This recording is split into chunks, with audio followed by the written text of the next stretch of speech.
आयुर्वेद में व्यायाम एक अलग सेगमेंट की तरह एक्सप्लेन किया जाता है कि वो कितना करना चाहिए. So there is a concept of bal. Bal means your own core strength of the body. So जो आपका व्यायाम है वो आपके बल के प्रोपोर्शन में होना चाहिए.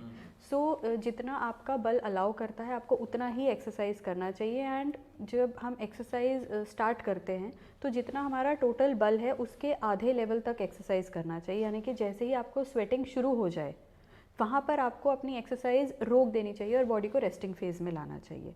तो इसके लिए इम्पॉर्टेंट ये भी है कि हम ऐसे एनवायरनमेंट में एक्सरसाइज करें जो टेम्परेचर कंट्रोल्ड ना हो, सो दैट हमें पता चले कि हमें कहाँ पर आकर रुकना है.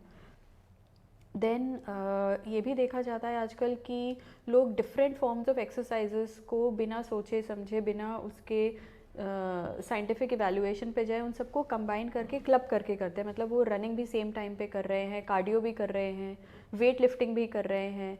देन आजकल बहुत ज़्यादा एक ट्रेंड चल पड़ा है कि हर किसी को मैराथन रनर बनना है, otherwise they are out of the league. जितने बहुत सारी आजकल ये एक्टिविटीज़ भी चलती जा रही हैं. तो इसमें हमें ये ध्यान देना चाहिए कि हमारा अपना बॉडी स्ट्रक्चर कैसा है, हमारी एज हमें कितनी एक्सरसाइज अलाउ कर रही है, एंड मोरओवर हमें बचपन से एक्सरसाइज की हैबिट है या नहीं. अगर हम एक पर्टिकुलर एज के बाद में खुद को ओवर एक्सर्ट करेंगे, so no doubt you will end up looking good. आप अच्छे दिखोगे, आपका मेटाबॉलिज्म भी अच्छा रहेगा, बट कहीं ना कहीं उसका एक नेगेटिव इम्पैक्ट भी पड़ेगा, क्योंकि एक एज के बाद में बाय नेचर वात बढ़ने लगता है. सो उसको अगर हम ओवर एग्जर्शन के स्टेज में लेकर जाएंगे तो वो आपकी डीजेनरेशन को बढ़ा रहा है, उसे कम नहीं कर रहा है. वो सिर्फ आपको अच्छी लुक्स दे रहा है, लेकिन अच्छी लुक्स के बदले में आपकी बॉडी में बहुत ज़्यादा इन्फ्लेमेशन बढ़ती जा रही है. तो इस चीज़ को हमें ध्यान में देना चाहिए. तो बेटर ऑप्शन आई थिंक यही है कि बचपन से एक एक्सरसाइज के रूटीन में आए, सो दैट आप उसे ग्रेजुअली बिल्डअप करते जाएं और आपकी जॉइंट और बोन की जो रेजिस्टेंस है वो डेवलप होती रहे, और जो रेगुलर वियर एंड टीयर है उससे आपकी बॉडी का सेल्फ रिपेयर मैकेनिज्म स्ट्रॉन्ग हो. This should be the criteria, rather than हर कोई बॉडी बिल्डर बनने जाए, हर कोई मैराथन रनर बनने जाए.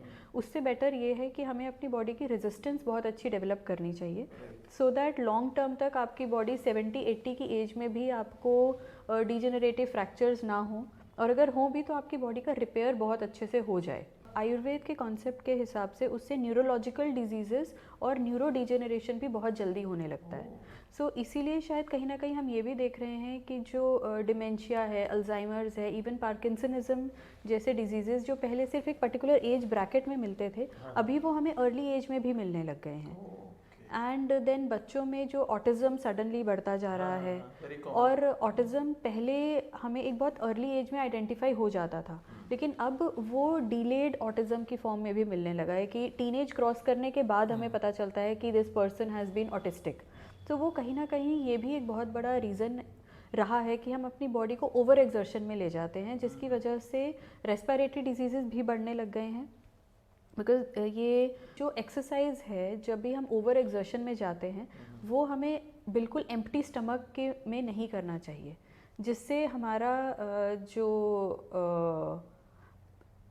चैनल्स ऑफ सर्कुलेशन है हमारी बॉडी में, जिसमें एक है प्राणवह स्रोतस, जहाँ पर हमारे प्राण यानी कि chief source of energy flow करता है लाइफ का, वो उसे डायरेक्टली डिस्ट्रॉय करता है अगर हम एम्प्टी स्टमक हैवी एक्सरसाइज करें.